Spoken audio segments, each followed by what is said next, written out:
welcome back everyone to our podcast, One Gen Talks a Lot. My name is Andrea, your host as usual for this podcast.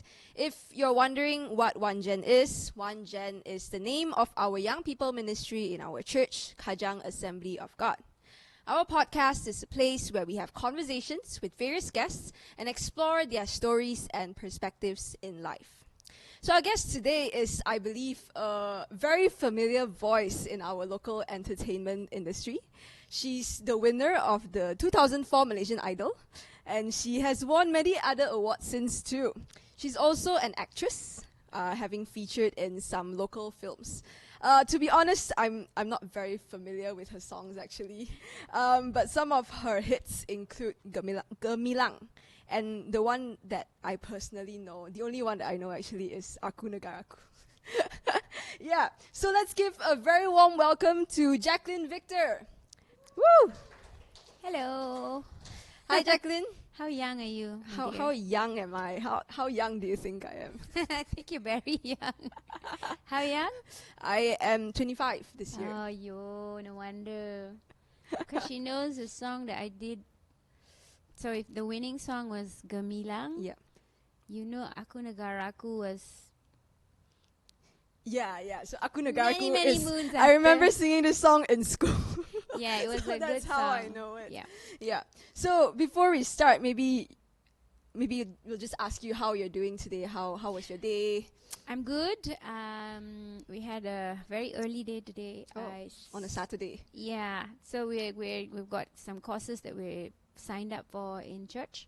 So we're coming basically from church. What courses, if you don't mind me asking? This one. Actually, we're doing a number of things. We're doing a study on the Old Testament. That's not taking place. That didn't take place today. However, we're doing Lent reflections. We're also doing a baptism and membership course in order to become. So I've been attending DOMC for a few years, and never thought of transferring my membership over. So now that we want to do it, it's not as simple. So so there's a basic doctrine class, and then there's a welcome to introduction to DOMC class. So that's what we're doing in a minute. I see. Okay. So it seems like you've had a busy day. Yeah, but you have something after this as well, right? Yeah. All right. So Weekends. how are you feeling about this podcast? I believe this is not something new for you. I'm sure you have been on more podcasts than I have been. Podcast before. I think only one specifically speaking about faith. I think, if I'm not mistaken. So this is the second one. I'm a little bit nervous, if I'm honest. It's okay. I'm also nervous. Are you? I am. I'm always nervous before we start. The same. Always nervous before I get up on stage, before I get in front of the camera. Yeah. All right. So before we move on, maybe you could introduce yourself a little bit. Maybe from what I mentioned just now, if there's anything I missed out, you can add on. Hi everybody, my name is Jaclyn Victor. Depending on when you were born, you may or may not know me. But yes, I am the first winner of the first Malaysian Idol back in 2004, and I'm still actively singing. Not so much acting anymore, but yeah, I'm a mom of 2 kids. I have a son and a daughter. And I am a wife to my husband who's sitting right there. I'm a normal human being. All right. Okay, so let's rewind and let's go back in time a little bit to when you were a child. So I believe, if I'm not mistaken, you're an eldest child, and you grew up in a family where your mom was a single mother. So what was that like for you? What was your childhood like? I can't say that I remember much of my childhood. Oh. But I think in 1988, I lost my dad. And then everything became kind of real. I felt like I had to grow up a bit, and I had to watch my mom really struggle because it was 4 of us. I'm the oldest and only girl, and I have 3 younger brothers. And I can't say that we were the best behaved children.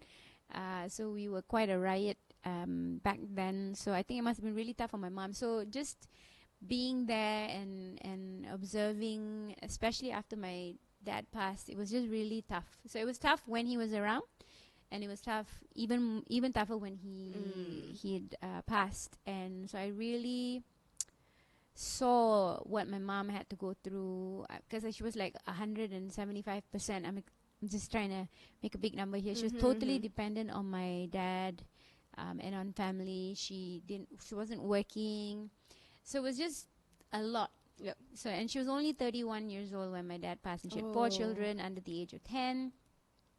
We had nothing, so we came from extremely humble beginnings lah. So really no money, really no food. We had a roof over our head because my dad, being the youngest, was very manja. So my grandmother let us stay in her house.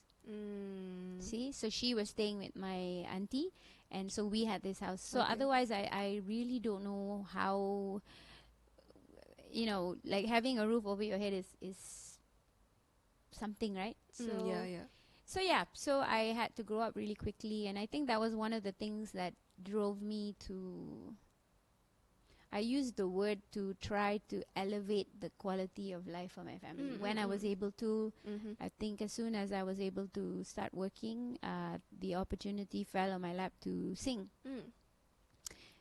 And the rest is kind of history lah. Yeah. So what were you like in school? What kind of child were you in school? Were you like a good studious student? Or were you a bit of a little naughty? bit of a nerd. Ah. Naughty, yes, for sure. I thought So I you was were a nerd boy. and naughty. Yes, I thought I was a boy because I had 3 brothers. I was very So you would rough fight. and tumble. I used to wrestle my brothers. The only thing that would show that I was a girl was my hair. My hair was extremely long. But I dressed like a boy. I walked like a boy. I spoke like a boy. It's only when I think... But I was very shy also. So it's very kind of maybe different at home. And then different in school. So in school, I was very... dumb. What do you mean? What do you mean by dumb? Like just too, I think very naive, very lurus bendul. Faham. Yeah. So when you were in school, you would mostly just be focusing on studies. I can't say I was very academic either. I was very into sports. So I played hockey. I did cross country. I was in the athletics team. I was sportswoman of the year 2 years in a row. So I was very, very into sports. I think 3/4 of my time in school, I probably was spending it on the school field. So not very academic. My cousin started playing the piano. My cousin's very attached to me. So, and she didn't want to do it. She's younger than me. So my auntie said, "Ooh, let's push her to piano as well, so that her daughter will, if I'm doing it, then, you know." Even that, I wasn't that interested. I think I was 15. I stopped at grade 6 or something. Just That's pretty high to stop at. It is. Silly me. I should have continued. It's almost there. But it didn't come naturally to me. It's just not wasn't something that that, really, do I have to practice? You have to practice a lot at that point. Yeah. So my thing was, I was very physical, very active, and that was my thing lah. So as a child, did you ever expect that you would be or you would achieve what you have achieved today? When you say achieve, you mean as a... In your industry? No. What was for sure was that I really love singing. So as far, you must be very young. Does Cutie Cura ring a bell? Cutie Cura is a brand of powder. Okay. It's very, very classic now, of course. I don't even know if you can get it anymore. But my mom used to say to me when I was still in the crib. So I was in a cot, and I used to be a bit of a crybaby. But as soon as an ad would come on, this Cutie Cura ad, there was I for the life of me can't remember it right now. I would stop crying. I would stand up. I would be humming it, and I'll be rocking in the. So my thing for music, according to my mom, was very there. So I knew that I loved singing, and so my uncle's also a pastor, and he used to receive a lot of at that time cassettes. Like, you know what cassettes look yeah, like, I right? know, I know what cassettes are. Yes, I have. I had those too back in the day. So I specifically this one, it was some kind of a country gospel choir. Okay. That the way they sang the harmonies, I couldn't explain it at that age, but I was just so caught onto that. And I remember saying to my mom one day, could I sing for God one day like this? But ironically, I was never in a choir. I never got into a choir. So even though I started singing properly in front of an audience in church, the congregation, it wasn't in a choir.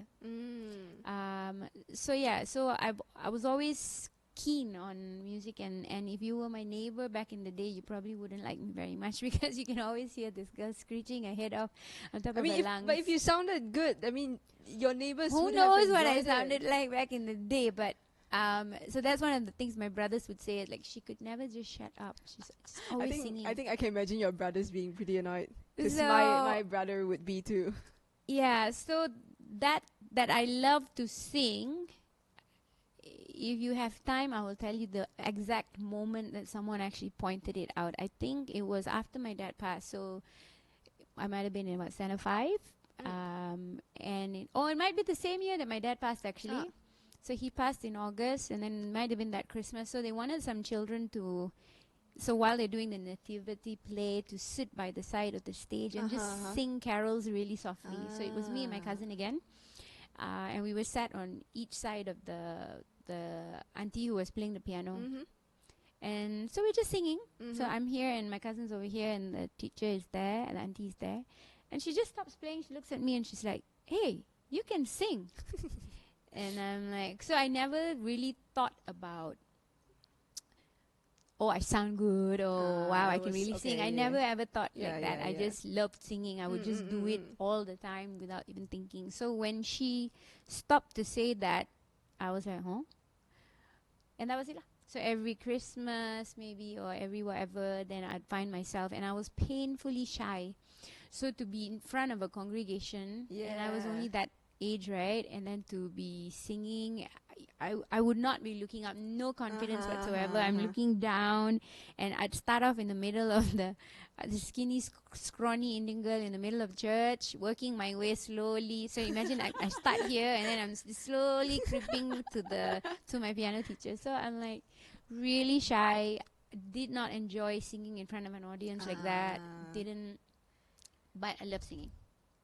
So at that point, you knew that you enjoyed singing, but you just didn't know that it didn't click in your head that you were good until your teacher told you. Even then, I was like, huh? Okay. But because then they made me do it, like, come and sing, come and sing, come and sing. But the confidence never came. Love singing, head down, and creeping to the side. Every time would just I'm sure all of them sitting in the audience would have been like, I mean in the congregation, What is this girl doing? What is this girl doing? Yeah. So then how did you transform from that into, because after you started singing in clubs, right? Yeah, so how the club thing started was, so I had a few classmates who kind of played the drums. Oh, sorry, one guy who played the drums, who was then friends with someone else, and then they were like, "Oh, why don't you come and sing with us?" So we were auditioning to in a club somewhere.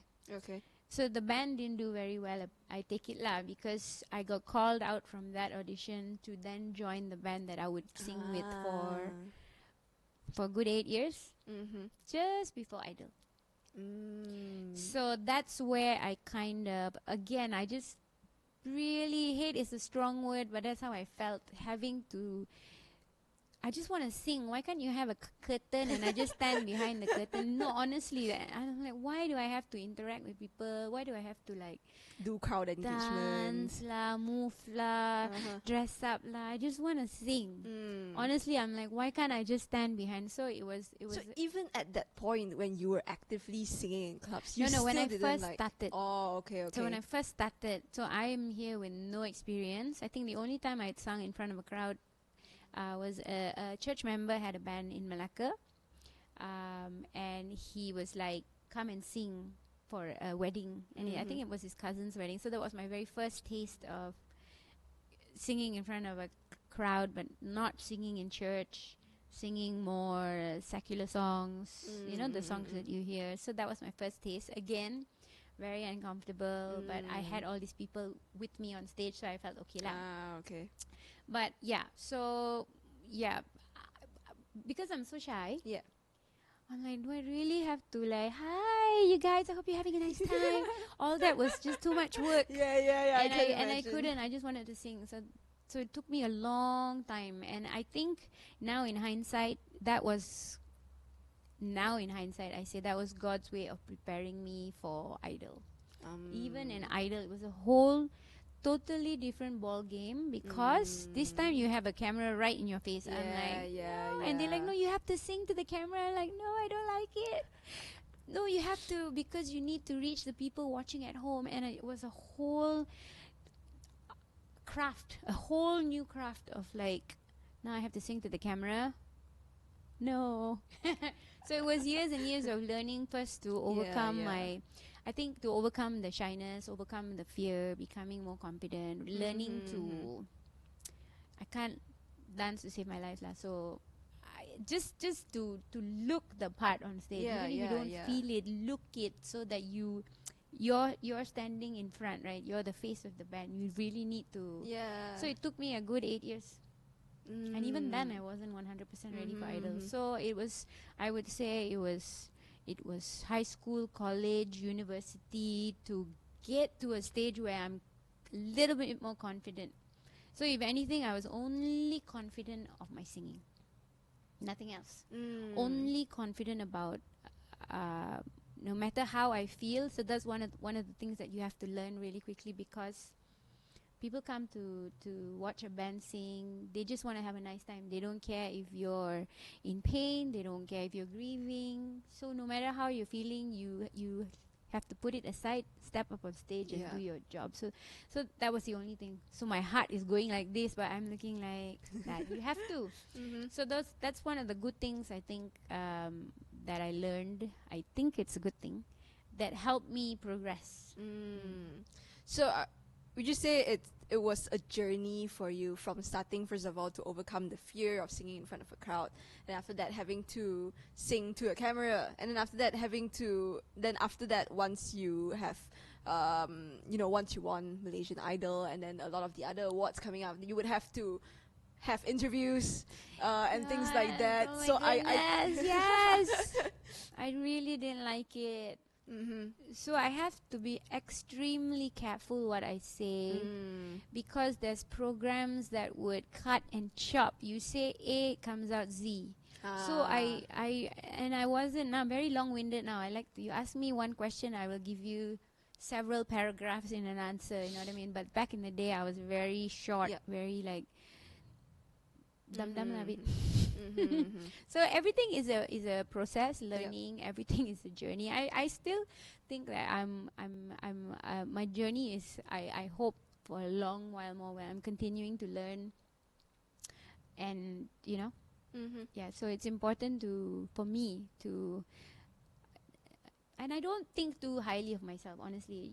So you might feel like I'm just saying it because I'm in front of a camera, but in all seriousness, I just think God has been extremely gracious to me, extremely good to me, that I have what I have today, and I would never ever take it for granted. I just really feel like, what did I do to deserve this? Nothing. I didn't do anything to deserve anything. But He's been so good to me. Amen. Yeah. So perhaps you could share a little bit of your career journey to us. So you mentioned you were singing in the clubs for 8 years, and then after that you got into Malaysian Idol and you won.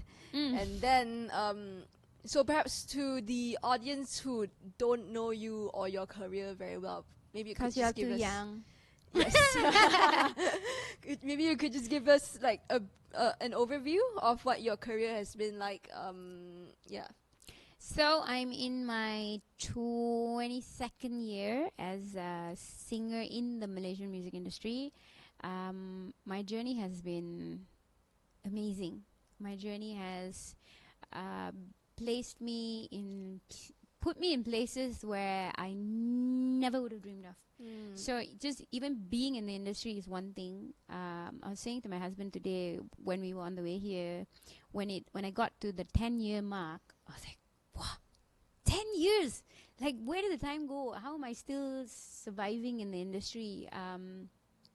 Because I think I'm a little, or back in the day when I first won, I think I was a bit of an anomaly because I'm an Indian girl in the Malay industry.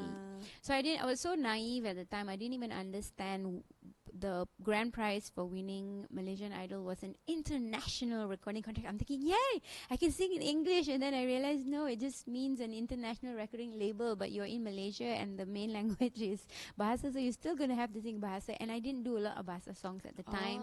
Again, that was another thing I had to learn.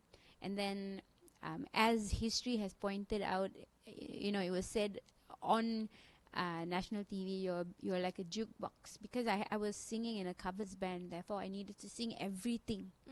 So I didn't have an identity of who I was as a singer, because I love music so much. I love to sing everything, and because we're a covers band, anything that's happening at that time, you just have to sing, whether it's rock, whether it's pop, whether it's country, but we didn't do a lot of Malay songs. So one of the criticism I had during the competition was that because I'm a jukebox, there's no emotion.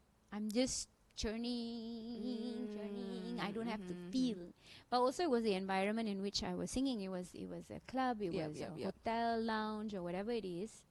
People don't. I don't think people go there for emotions. It's more about having the energy and the stamina to belt out all these songs. If I'm singing 3 sets a night, that's like 9 times 3, 27, right? My mathematics correct? Okay. Correct. So that's a minimum, on top of singing harmonies when you're not singing. So there's just a lot. You don't even think about emoting. So that's another thing that I really struggled with. Because it's like I'm a record player. It's energy, a lot of energy. So, yeah. See, I forget your question now. Why I'm telling you okay. this. My question was your career. Yeah. So, going from that to winning Idol to then singing for a different level of people, from dignitaries, diplomats, kings, queens. I sang. So this is one of the highlights of my career, I think. So in 2013 or 14, President Obama was in Malaysia, and they called me to sing. Wow. So I was like, wow. And then last year... So did you have to sing a Malay song for him as well? No. I sang some Whitney, so they'd already selected the songs, and it was all very vocally challenging, lah, of course. Because when it's Jaclyn Victor, it all has to be like, wow, up there. And then late last year, I think late October, we had President Donald Trump in Malaysia. Oh, and you sang for him too. I sang for him. So I have a friend in the States, in New York, who's a good friend. He's a beautiful human being, and he says to me, God chose you to sing in front of 2 of the world's most powerful men. I was like, I said, wow. Yeah. So yeah, I think that would be the highlight. But again, I've from singing in clubs to now suddenly singing for world leaders, or to the royal families in Malaysia, to dignitaries and all that. So yeah, it's just been such a blessing lah. So never in a gazillion years would I have thought that, okay, I'm going to be doing this, Yeah. So yeah. So I was just wondering, since you mentioned that when you were singing in clubs, it was mainly like English songs, right? When you won Malaysian Idol, you also expected to be singing English songs, but then you realized that you have to sing Malay songs now. Then I think you are quite popular for your Malay songs. So there was a shift there from covers of English songs to writing Malay songs? Me writing Malay song, not really lah. Oh, so you're just No, saying them. I have tried writing. I tried mostly in English. There was only one song that I kind of worked with the songwriter, but it was already recorded in English, and then we just kind of translated it to Bahasa. Okay. So yeah, so writing is not really my cup of tea. It doesn't come as naturally. Some people don't have to think at all, and they can just write these lyrics that have meaning so deep. You know what I mean? I for me, it's not. Unfortunately. Would you like to have had that talent? I mean, it would be something. If I had it, that would be great, because I think it's nice when you are writing what you want to sing. Yeah.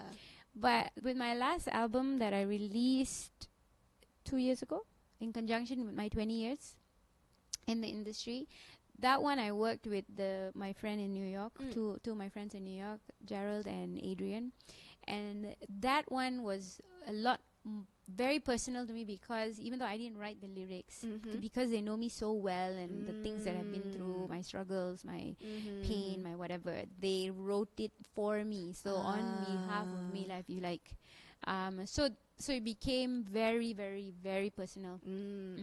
Because you can be given any song, because I'm a jukebox, I can sing it.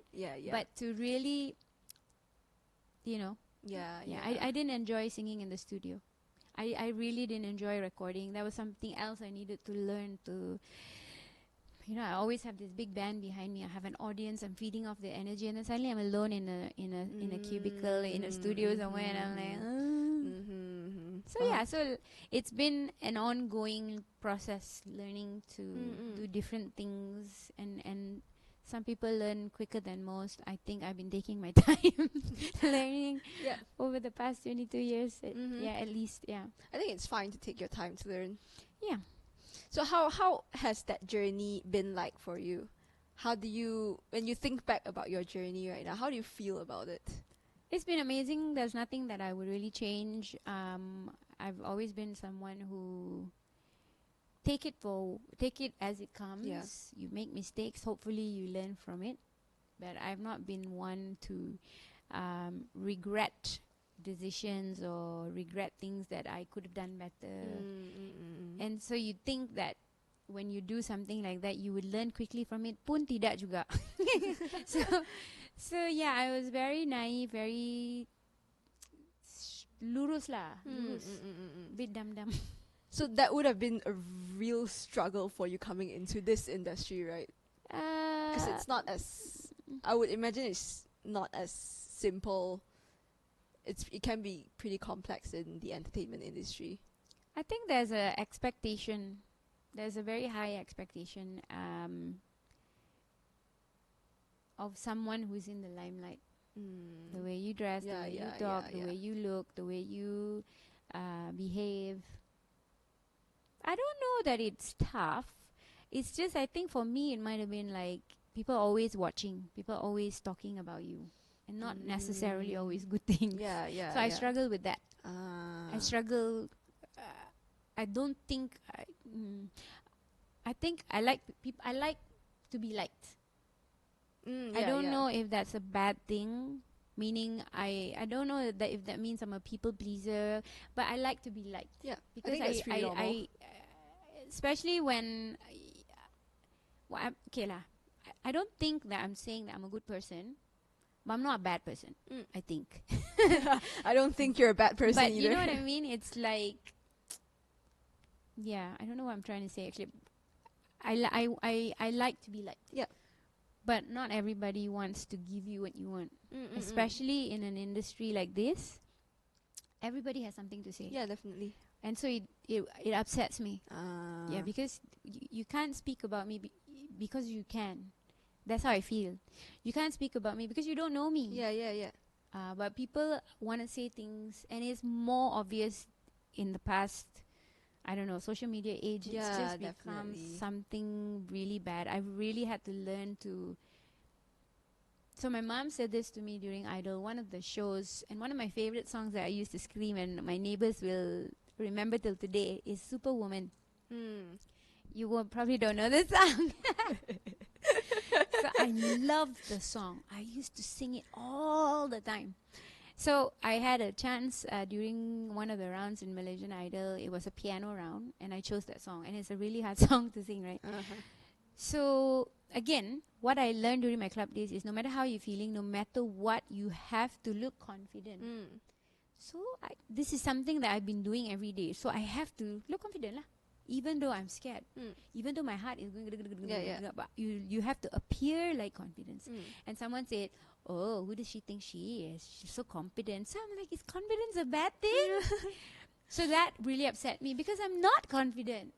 So I took it really personally at the time, and my mom said to me, I think she only told me once, and then that's kind of stuck with me. She's like, people are gonna have a lot of things to say. If it's something that you can take from, take it. If it's bad, just throw it away. Look at whatever they're saying. And so I thought, you know what, why am I stressing myself out? So after that, I was a lot better. But still, I didn't like people talking about me. So I was very careful to always say the right thing, always do the right thing. I was very careful. So the social media age must be really difficult for you because people can just comment anything. And they still do. But like I say, I don't know that I am all that popular or people care all that much about me. Yes, there are fans. Yes, there are people who care about me and love me, and they are fans. But I just don't let it bother me anymore. I'm like, I really sometimes feel like social media has been abused to a level that it's not even, you know what I mean? It's just much. So when I look at the perspective of these other people who are like seriously getting trashed, I'm like, okay, I count my blessings. So I'm like, okay, I'm thankful. So yeah, I'm happy. I am where I am. I'm happy. I'm in a really great place. Where my family is concerned, where faith is concerned, where my career is concerned. Of course, everything can be better. So we work towards it. But I am very thankful. So I used to say there was a point where I could quickly in the middle of the night run to 7-Eleven in my pajamas, and I like that. So I like that I don't have to be Jaclyn Victor up on stage all the time. I don't. It's nice when someone hires me for a show to dress up, to go there, to do my thing. But I don't want to live in that world all the time. So can you still run to 7-Eleven in your pajamas now? I haven't done that.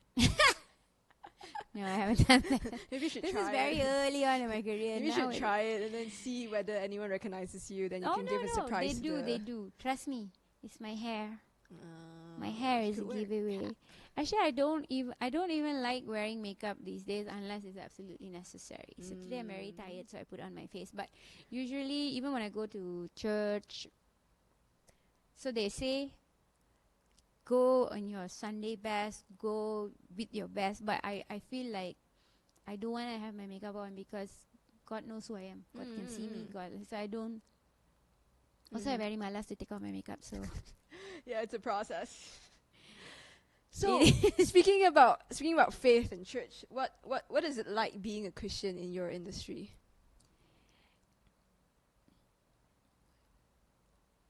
I don't know how to answer this question. Okay. I don't.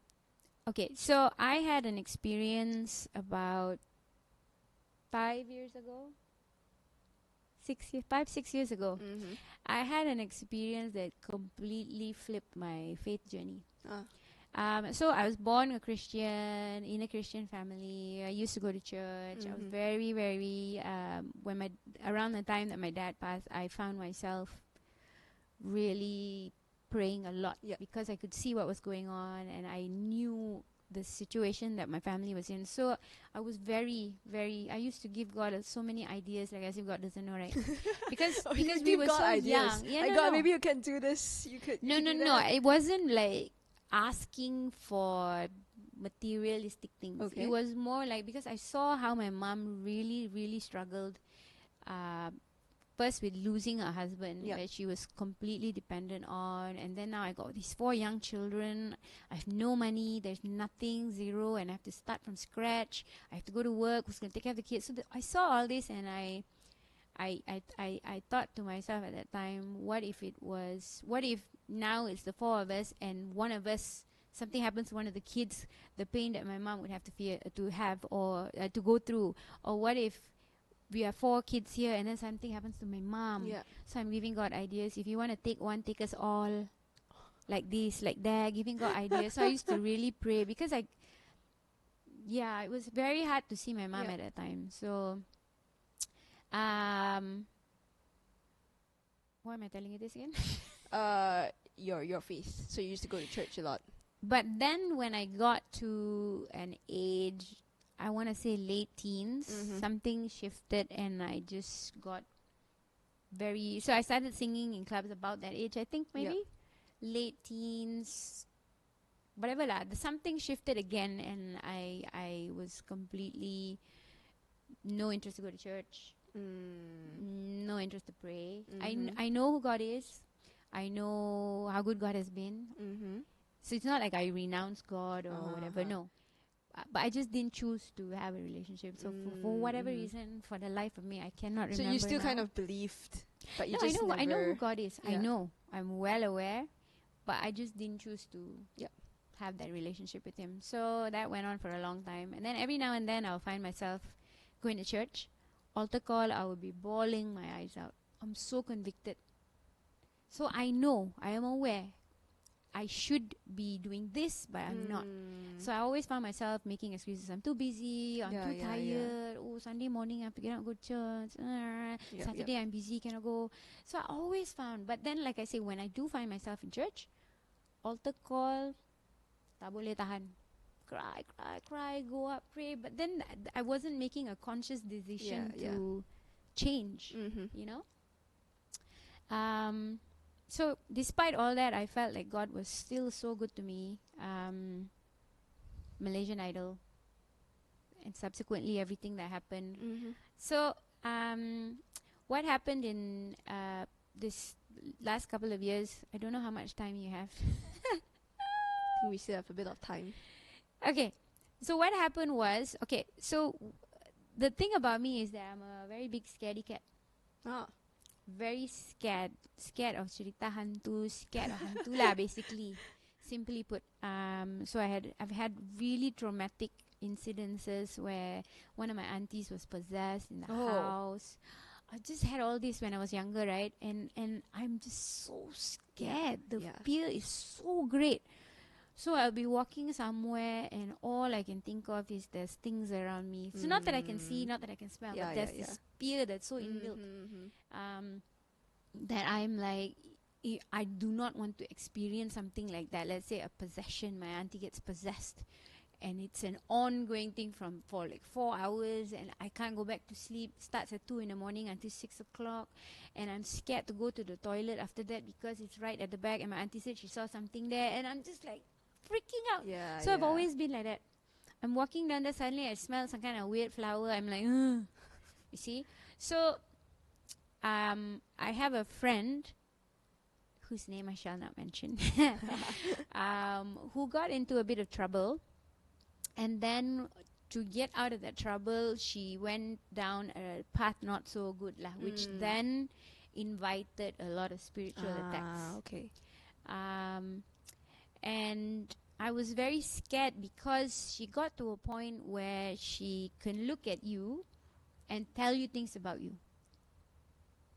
So I was like, not sure about this.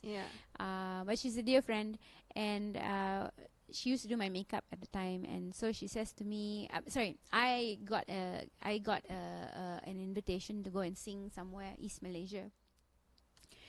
And I'm thinking, I'm going to have to travel and all of that, maybe spend more than a day there. So maybe I can bring her along lah. But as soon as I said that fear came into my head to think, alamak, it's East Malaysia. For whatever reason, because I'm a scaredy cat, whenever I go to East Malaysia, I'm a little bit extra unsettled. And I'm thinking, alamak, do I really want to take her and go? But as soon as I thought that, I heard a very clear voice, just take her and go, it will be okay. It was so clear that I didn't hesitate. I didn't even think. I just picked up my phone and I think I texted her, hey, do you want to go to this place? And she's like, oh my God, I just literally wrote the name of that place down. Now this is an obscure place, okay? It's Limbang lah, Limbang Sarawak. Okay, you don't even know Limbang. She's like, I just wrote the words Limbang down, Jackie. And I'm like, oh my goodness, we haven't even gone and it's already started. So just to check, this was still when you weren't having an active relationship with God. Not really. Again, I am aware who God is. I was what's the word lah? Lukewarm lah. Okay. Lukewarm. Yeah. So anyway, I just trusted and I went. And then, of course, something happens there. Now, I am trapped in this... not trapped. I am trapped in this town where I know nobody. It's a small town. And she's with me and she's freaking out. So she gonna attack. And I'm here completely... So I'm the kind of... I won't just say, okay, come, let me pray for you. No. I'm very shy. Where prayer was concerned, because I felt I didn't have the vocabulary, I didn't know how to articulate. I'm conscious that if I start praying out loud, people are going to be judging me. So I didn't really have a thing at the time to just pray. But my fear was so great. So I tried lah. I called Pastor Daniel, I called Juwita Suito, I called Patrick Leong, I called everybody. And then Juwita calls back with somebody from DUMC lah, who is from Limbang, Sarawak. But before all of that happened, I just had to open my mouth and pray. And that was a moment that was very defining moment for me, because I did it out of fear. I had no choice. I have to get ready. I have to go to work. She's freaking out. She's like, I want to go, but I'm scared, but I don't want to let you go alone. So it's like, what are we going to do? I just said, let's just pray.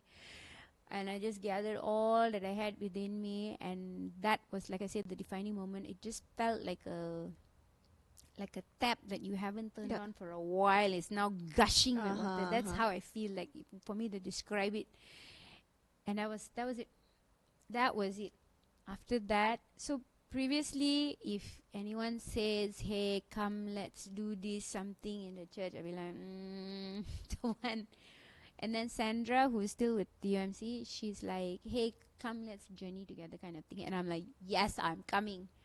So that was the turning point for you. Real turning point for me. So, and it's I don't know whether it's I'm glad that it happened, but I'm also sad that it took so many years for me to. I've missed out on all of this now that I have, that I could have had. But yeah lah. So it's like I feel like God just like, come back now, come back. You've gone out and played too long already now. Just cukup, come back.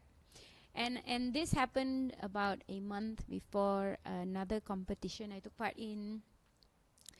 That historically, I'm going to say it, historically has been known to a lot of cases where there's been a lot of elements of the dark side. People delving in all this. So when I said yes to this competition, I feel it was also God preparing me for what might come.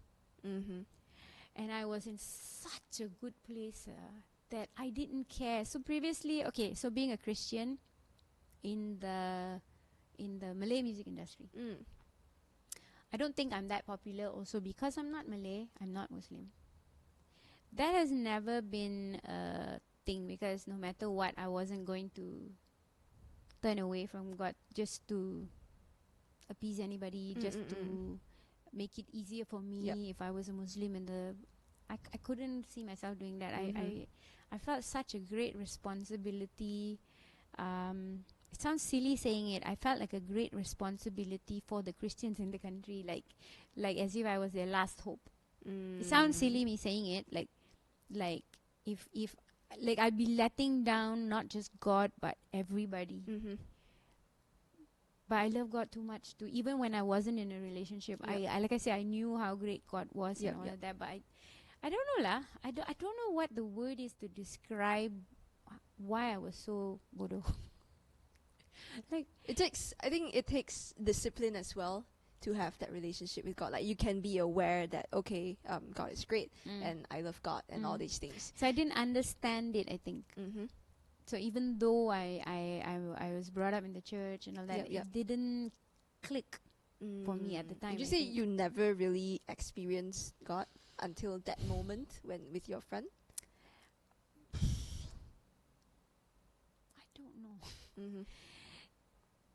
Yeah, but I think everything has a time. Yep. So maybe I needed to go through that at this age to be able to fully take it all in. But it's just been, so at that point in time as well, I was in a very, very bad place.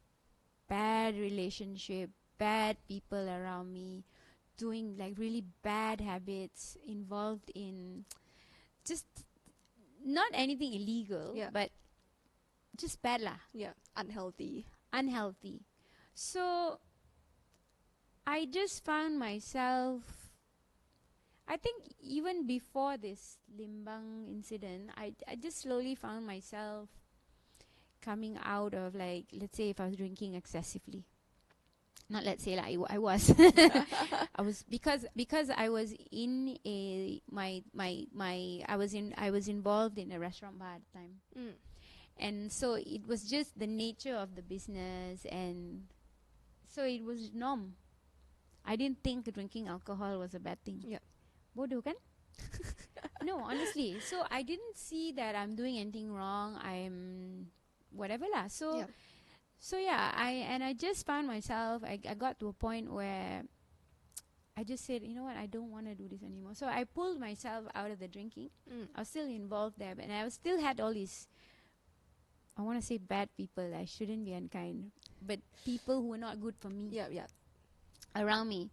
And after that Limbang incident, I would just say, like, I had so many pings. I'm driving to rehearsal, let's say, because the competition's on the way, kan? So I'm driving to rehearsal and I'm kind of praying in the car, and suddenly, like, everything became so clear. Like God's just revealing. I'm like, such a really a significant time.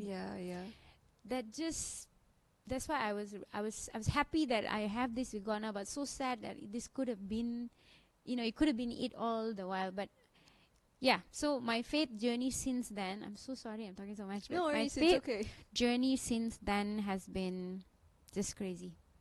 So good. I've surrounded myself with, God has just placed so many good people around me, who pray for me, who fast for me, who it's been so good. Amen. That's really nice to hear. I'm so glad that you have been able to experience God in this way as well. So I just wanted to know, like, being in this industry, how do you constantly make God a part of your career while being in this industry that I think many people would consider it very secular? If I was afraid before offending somebody because of faith, because I'm an anomaly, I'm non-Muslim, I'm in the Malay industry.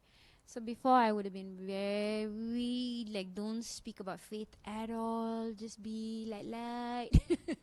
To right now, I cannot, once you've had a taste of God, you cannot, you cannot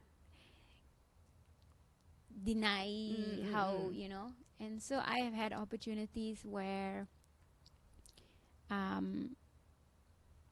won't say that I'm, like, so bold as to preach, but how can you not speak about how good God has been in your own life? So if you speak about your own testimony, and I had this opportunity that just fired me up so much. So during the competition, one of my friends looked really sad, and when I asked him, he said, "Oh, my mom's in the hospital," and so we're at rehearsal. And I was just like, "Can I pray for you?" Which I would never. To pray out loud is one thing, and then now I'm going to pray for my Muslim friend. I'm like, oh, it's a Muslim friend. Muslim friend. Oh. And he's very very Muslim, Yeah. very religious as Uh-huh, well. uh-huh. But I'm like, I can't not. So I'm like, can I pray for you? Yes. I didn't hold back lah. I did not hold back. And I just felt so like, God, thank you lah. Thank you for this opportunity is one. Yeah. But I was I was just so fired up. Yeah, I understand. Because it had happened recently, the whole Limbang incident, and I really had no fear. That fear that I had, that had just been following me, or was just inbuilt already, or I don't know what the word is, like so fused within me, all gone. So you had a lot of boldness at that point of time. I still do. It's now like the slightest thing that would have scared me before now is like, What is this thing? because I know this great God who is, I can't even. Yeah. So no, it doesn't. I have a newfound courage or boldness. Yeah. But God also say use your wisdom lah. So know when to tekan, when not to tekan. Yeah. So yeah. So now my thing is to so my friend Sandra, the one we're joining with, she always jokes Pastor Jackie. I'm like, I don't know about Pastor, but our thing is to reach out to our friends who are, because I have a lot of friends who have turned away from the faith completely or stepped into a new faith. Yep. Which I'm really saddened by, but you know, that's maybe their path, their journey. And I don't think that it's too late. Because God is, and I see friends who are so on fire, even though they crossed over, who are still. So it's a front that the part that they stepped into, not knowing at the time maybe. But I tell you, our God is so good that I don't think it's too late for anybody. So one of the things that is a thing for me now is to continue to pray, try to reach out to these friends, to at least to share my experience. Yeah. If that is a means of, I don't know, planting a new seed or just something. Yeah. You know what I mean? Yeah. So that's Understand. my thing Yeah, now. I get you. Alright. So you mentioned just now about I think you were talking a little bit just now about how there is a very thin line between confidence and pride.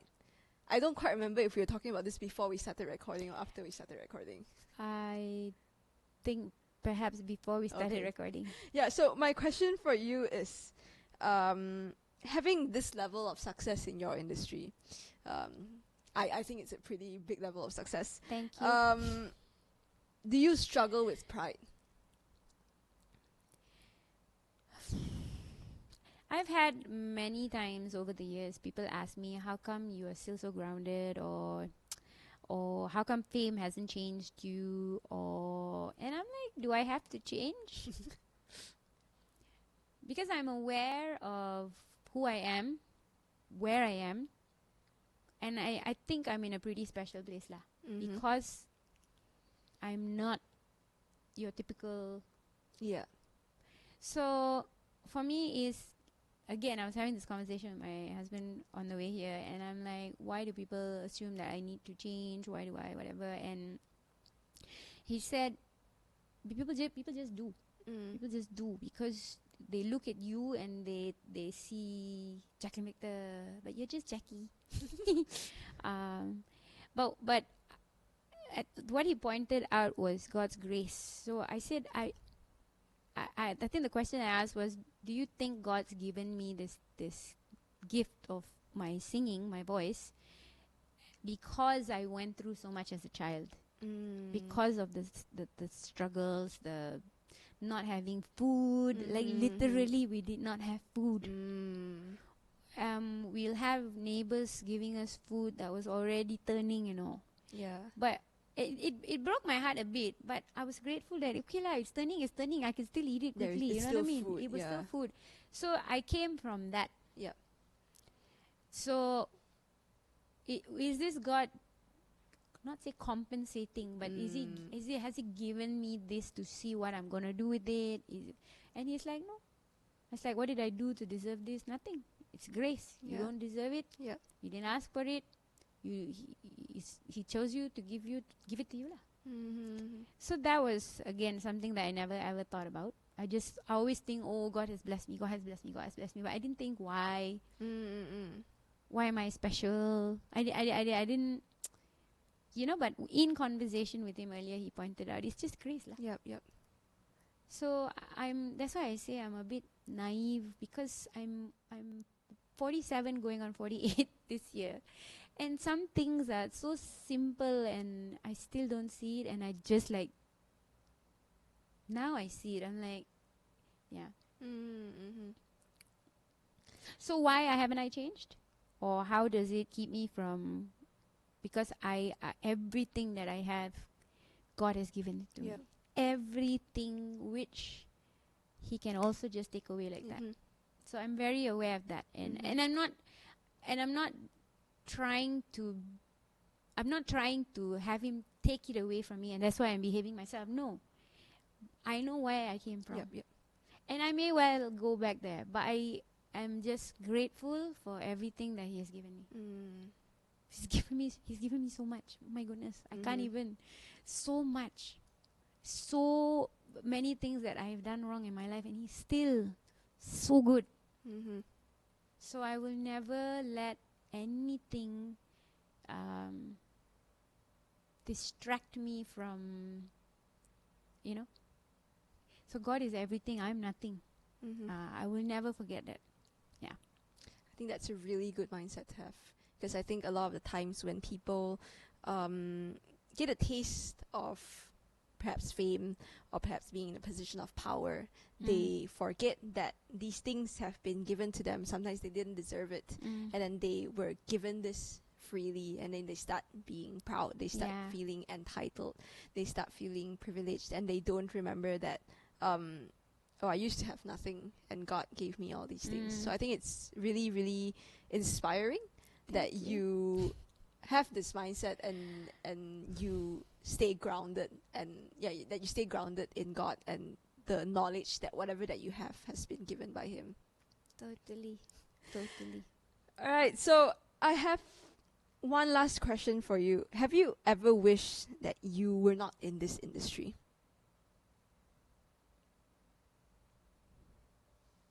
Wait, I'm trying to think. That there's something sounds like there might have been a time when I was upset about something. Actually, no. So because of my, in the beginning, because of my shyness and the no love for the camera and all that, it was just really a stressful time. Every time I had to attend something or perform, I'm like, too many things, But I don't. You never really wish that, I wish I wasn't in here. I don't think so. If anything, I'm like, well, I'm still here. Okay. But I'm just really, really grateful. So there might have been a time where I was just maybe a bit jaded with the whole thing, where I lost my passion, fire. But now when I get up on stage, it's, again, I don't know when or what shifted, but now I'm keen. So when I get up on the stage, I want to really perform, kind of thing. There was a very short period of time. Maybe I was just too tired or burnt out. Pardon? Burnt out. Maybe I can't remember, but I know that there was a time where I was just like, okay, I gotta sing. Understand. So one last fun question in to follow up with that. If you were not in this industry, if you were not a singer, what would you be? What would you do? You mean the industry singing, or? Let's say you were not singing at all for your career. Wow, I don't know. Have you ever thought about this before? I could always fall back on piano and be a piano teacher. But would you enjoy it though? Probably not. I don't have the patience. Oh my goodness. No. No. So yeah, I mean, people have asked me this question before, and I would say probably a piano teacher, but I don't know. Hmm. I know that singing has always, because I've always loved singing since I was young. Yeah. So I would think if it's Just not, like nothing else for you. Yeah, Understand? I think so. I think so. Yeah. All right. So before we end, I would like to ask if you have any final advice for our viewers, for our listeners, our audience out there who struggle with balancing faith and career. Sometimes they feel maybe that I can only choose one or the other. So based on your experience, do you have any advice for them? Faith and career. So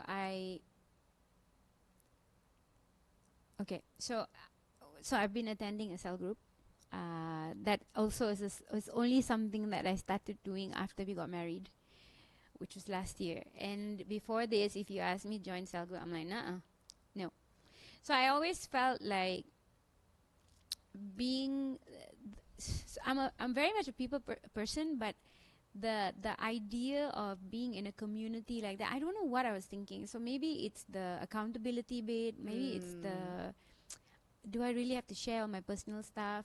So maybe I wasn't ready for it, or I don't know for the life of me now why. And I'm like, yeah, you're so dumb. You could have been having all this. So one of the things my cell group leader's wife said lah, she said, no matter how busy I am, and especially if I'm busy, I want to have that quiet time with God. I want to. And I'm like, but okay, to begin, I'm not even a morning person to begin with. It's only since I had children, I really have to, so I'm not a morning person to begin with. And then to wake up, and then I don't tend to go to sleep early, even though I've woken up early. So I'm like burning the candle on both ends. So I'm like, but if I have to get up at 6:30 or 6 o'clock in the morning to pray and then carry on, by the time I'm getting ready to go to work at night to sing, I'm completely cannot sing already, no voice, tired, husky. And she's like, that's why you need God. That's why you need to spend time, especially when you're tired. So it's a different perspective. Yeah. So I'm giving her my, if I don't get enough sleep, and she's like, that's why you need God even more. So for me, your work is your work. It's important. But God is so important. And I really hope that you guys don't have to go through what I went through to then finally find God again, come back to God and be so immersed in His everything. But saying that, sometimes I feel maybe people have to fall flat on their face to then come back. But whatever your journey is, I think it is so important to have great people, good God-fearing people around you, to always encourage you, to always pray for you, pray with you, to keep you accountable, and to be there. At the end of the day, it's your, see, God gave us free will, so we have to make that conscious decision to not put your career over God, which is what I did in a way. And God has been so good. God has been so good. So I'm doing this course called Epic of Eden, because people compare the God of the Old Testament to the God of the New Testament. Why is God of the Old Testament so angry? But he's the same God. Yeah. Same Holy Spirit, same Jesus. Yeah. So I think it's not even a question, how do you balance it? If you put God first, everything will fall into place. Amen. Everything will be balanced. So do not do a Jaclyn Victor. Do not stop pursuing God. God loves us so much. God has all this love for us, and all He wants us to do is seek Him, spend time with Him, obey Him. It's really not that hard. if you choose to accept his invitation, nothing is really that hard, because all you want to do is please him. And no matter how bad the situation that you're in, no matter how hard you think it is, it won't be hard. It won't be hard. If you really truly give yourself to God, He's going to take you on such a journey that you're really going to slap yourself and ask yourself why you didn't do this sooner. So put God first. Everything will fall into place beautifully. Amen. Thank you so much. Thank you. That Thank you was for having me. really, really encouraging. Thank you so much for coming and for sharing your story as well. I think it's very inspiring and very encouraging as well to see how God has worked in your life. So thank you for coming once again. Also, thank you, our dear audience, for tuning in. So, as usual, our next episode will be released next month. So, stay tuned. And in the meantime, if you have not watched or listened to any of our other episodes, do check them out. We have 10 episodes in our first season, and also our second season has already 1 episode released. So, if while waiting for the next episode, you can check out the rest. So also, we are on Spotify as well this year. So like, subscribe, share to your friends, leave a comment. Yeah. So see you all next month. Bye.